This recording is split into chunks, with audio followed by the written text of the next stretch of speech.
نحمده ونستعينه ونستهدي به ونعوذ بالله من شرور أنفسنا وسيئات أعمالنا من يهده الله فلا مضل له ومن يضلل فلا هادي له وأشهد أن لا إله إلا الله وحده لا شريك له له الملك وله الحمد يحيي ويميت وهو على كل شيء قدير وأشهد أن سيدنا وحبيبنا ونبينا محمد صلى الله عليه وسلم عبده ورسوله وصفيه من خلقه وخليله أدى الأمانة وبلغ الرسالة ونصح الأمة وجاهد في سبيل الله حق الجهاد حتى أتاه اليقين وبعد فإن أصدق الحديث كتاب الله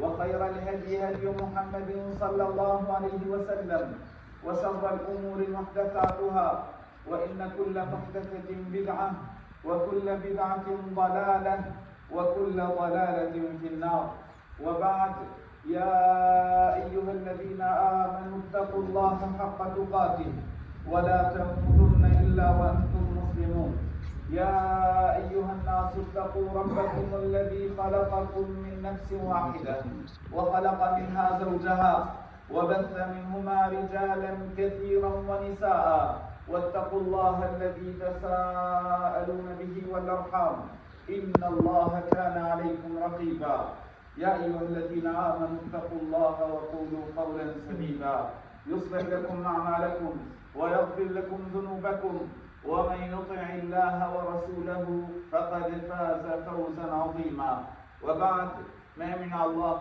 تمشروا وست مشر borsit. Zotën e botrave ja falenderojmë dhe vetëm prej tij ndihmë dhe falje kërkojmë. Ka udhëzon Allahu nuk ka kush që humb atë përveç tij. E kë humb ai nuk ka kush që udhëzon atë përveç tij. Dëshmoj të deklaroj se nuk ka Zot që meriton të adhurohet me të drejtë përveç Allahut, i vetëm pa shok, atij i takon pushteti. Dëshmoj të deklaroj se Muhamedi paqja dhe mëshira e Zotit qofshin mbi të, është rob dhe i dërguar i tij. E plotësoj amanetin, e këshilloj ummetin dhe luftoj në rrugën e Allahut derisa i erdhi vdekja. O ju që keni besuar, keni frikë Allahun me një frikë të denjë dhe mos vdisni vetëm se duke qenë musliman. O ju njerëz, keni frikë Zotin tuaj që në emrin e tij përbetoheni. Ruajini lidhjet parafisnore se ai Allahu është mbikëqyrës mbi ju. Me të vërtetë, fjala më e mirë është fjala e Allahut. Kurse udhëzimi më i mirë është udhëzimi i Muhamedit sallallahu alaihi wasallam. Punët më të këqija janë shpikjet në fe. Çdo shpikje në fe është humbje dhe çdo humbje të çon në zjarrin e xhehenemit, Allahu na ruaj prej tij. Vëllezër dhe motra, ja edhe muajit të Ramazanit po i vjen fundi. Ky sezoni mirësish po i mbyll regjistrat dhe e lutim Zotin e gjithësisë që na i ketë pranuar ato vepra të cilat i kemi bërë gjatë këtij muaji. E ta mundësoj që të veprojmë edhe pas këtij muaji vepra të cilat e kënaqin Allahun e lartësuar. Ngushëlluesi më i mirë për besimtarin me largimin e këtij muaji është shpresa e madhe tek Allahu i lartësuar që Zoti i gjithësisë ta ketë pranuar. Vëllezër dhe motra, kemi dy lloje agjërimesh. Agjërim ndaj gjërave të lejuara, siç është uji dhe pija, që ne e praktikuam gjatë muajit të Ramazanit, gjatë ditëve të Ramazanit. Por kemi edhe një lloj tjetër agjërimi, i cili është obligim për besimtarin si në Ramazan edhe jashtë Ramazanit. Agjërimi ndaj gjërave të cilat i ka ndaluar Allahu i lartësuar. Ato janë në vazhdimsi. Prandaj kjo e dyta tashmë mbetet detyra jone që të kujdesemi për të e ta realizojmë atë në vazhdimsi. Besimtari musliman duhet që Allahun e lartësuar ta adhuroj vazhdimisht dhe jo vetëm me sezone të caktuara. Allahu i lartësuar thot në Kur'an: "Wa'bud rabbaka hatta ya'tiyaka al-yaqin." Dhe adhuroje Zotin tënd derisa të të vijë vdekja. Vlla dhe motër, me ikjen e Ramazanit nuk ikin veprat e mira. Me ikjen e muajit Ramazanit ka ikë një sezon mirësish, por besimtari angazhohet me punë dhe vepra të tjera të cilat ja mundësojnë të afrohet tek Allahu i lartësuar. Profeti sallallahu alaihi wasallam ishte prej atyre të cilët e adhuruan Allahun e lartësuar në vazhdimsi. Kur i dërgumi Zotit sallallahu alaihi wasallam ndroi jetë, sahabët e përjetuan tepër të rëndë këtë ngjarje. Vjen Ebu Bekri dhe mban një fjalim para tyre, e i thot: kush e adhuron Allahun, pra kush e adhuron Muhammedin, le ta di se Muhammedi ka ndëruar jetë. E kush e adhuron Allahun, le ta di që Allahu është i gjallë, pra nuk vdes. Vlla dhe motër, nëse kalon muaji Ramazanit, kjo nuk do të thotë që ne të ndërpritemi nga adhurimet dhe nga punët e mira. Ramazani me të vërtetë është shans për të afruar tek Allahu i lartësuar. Është shans për të fituar xhenetin e Zotit qetësisë. Por ne kemi edhe një shans të madh që është jeta jonë. E ky është shans tjetër i veçantë që njeriu mund ta shfrytëzojë përderisa ne jetojmë. Është mundësi e artë që ne ta shfrytëzojmë në vazhdimsi në punë të mira. Allahu i lartësuar kur na obligoi me agjëru Ramazanin, tha: o ju që keni besuar, ju është bërë ju obligim agjërimi ashtu siç ishte bërë obligim atyre që ishin para jush, në mënyrë që të bëheni të devotshëm.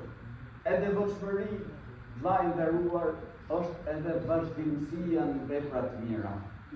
Me vazhduar adhurimin e Allahut të lartësuar edhe pas Ramazanit. Dhe prej gjërave me të cilat mund të vazhdojë njeriu është falja e namazit. Kjo shtyllë prej shtyllave të Islamit, shtylla më e rëndësishme mbas shahadetit, ku Allahu i lartësuar na ka urdhëruar në Kur'an për faljen e namazit në mbi 72 ajete. Dhe tregon që është një shtyllë tepër e rëndësishme. Është puna e parë për cilën do të pyetet robi ditën e gjykimit. E nëse namazi kalon me sukses, atëherë lehet janë çështje tjera. Profeti sallallahu alaihi wasallam i porosiste vazhdimisht shokët e tij. Kur shkon njëri prej shokëve të profetit alaihi salam e pyet atë, pra cila është puna më e dashur tek Allahu, profeti alaihi salam i tha: namazi në kohën e tij. Profeti sallallahu alaihi wasallam thotë një hadith: as-salawatul khams, 5 namaze, xhumaja deri në xhuman tjetër, Ramazani deri në Ramazanin tjetër, janë shkak për fshirjen e mëkateve që bëhen mes tyre, përderisa njeriu i shmanget mëkateve të mëdha. Një herë, njëri prej shokëve të profetit alayhi salatu wassalam shkon t'i jap ujë profetit alayhi salatu wassalam për të marrë abdes, dhe profeti sallallahu alaihi wasallam në fund e kishte traditë që kur dikush i bënte një të mirë, t'ia kthente atë të mirë me një të mirë tjetër. E i thotë: kërko diçka.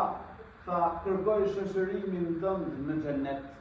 Atëherë profeti sallallahu alaihi wasallam i tha: më ndihmo prandaj vetes tënde me sa më shumë sejdë. E orientoi profeti sallallahu alaihi wasallam tek namazi. Madje një herë, siç transmeton Xhabiri, profeti sallallahu alaihi wasallam e dha shembullin e namazit si puna e një lumi që kalon para shtëpisë së ndonjërit. E ai lahet pra në të 5 herë. A mbetet tek ai ndonjë papastërti? Kështu pra vllai i nderuar, është kjo shtyllë Islami e cila nuk është e kufizuar vetëm në Ramazan, por vazhdon derisa njeriu të ndrojë jetë. Siç thot Allahu i lartësuar në Kur'an: wa'bud rabbaka hatta ya'tiyaka al-yaqin. Dhe adhuroje Zotin tënd derisa të vijë vdekja.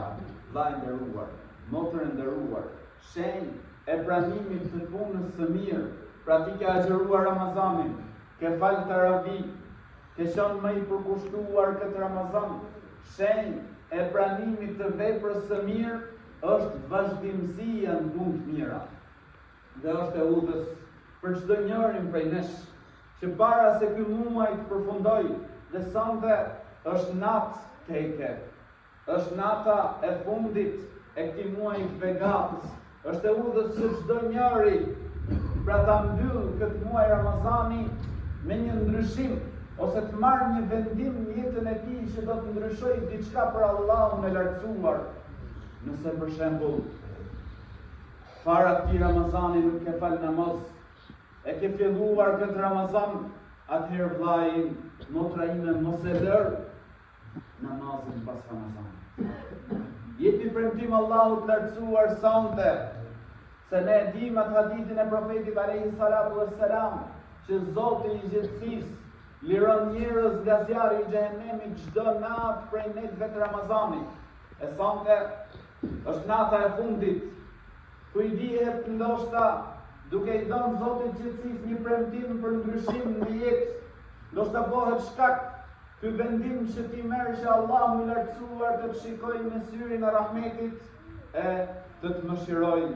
E nëse të mëshiron Allahu i lartësuar, atëherë nuk sheh më keq në sy, si në dynja, por edhe në botën tjetër, atje ku është bota e përjetshme, xheneti Allahut të lartësuar, lumturia e përjetshme.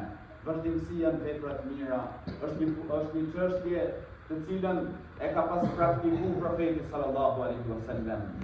Madje përshkruan Aisha, Zoti qoftë i kënaqur prej saj, thot kur profeti alaihi salam e bonte diçka, mundohej që atë ta bonte në vazhdimsi.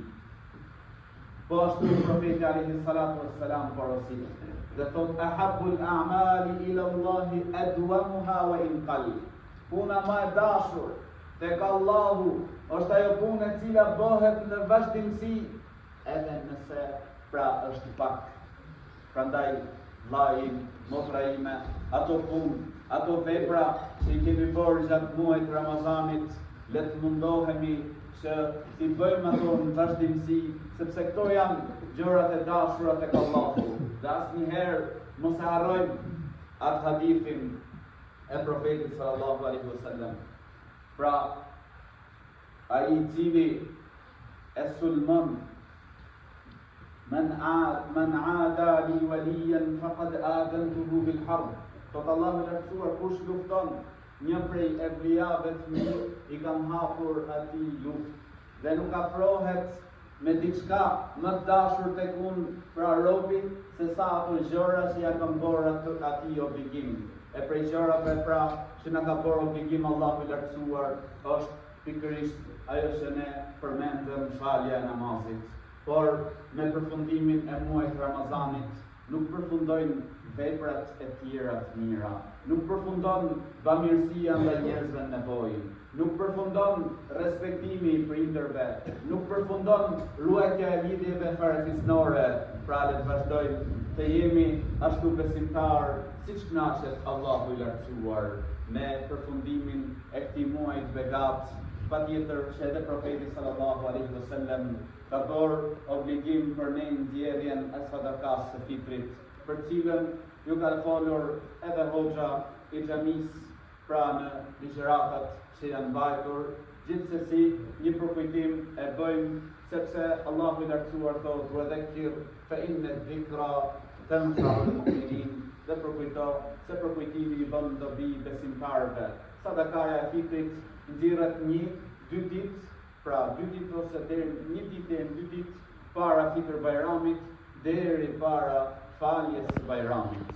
Nxirret ushqim, pra ju jepet të varfërve ushqim, ose nëse dikush nuk ka pra mundësi të nxjerrë ushqim, besoj pra se tek xhamia organizohen 4.000 lekë është për person, vlla dhe motër.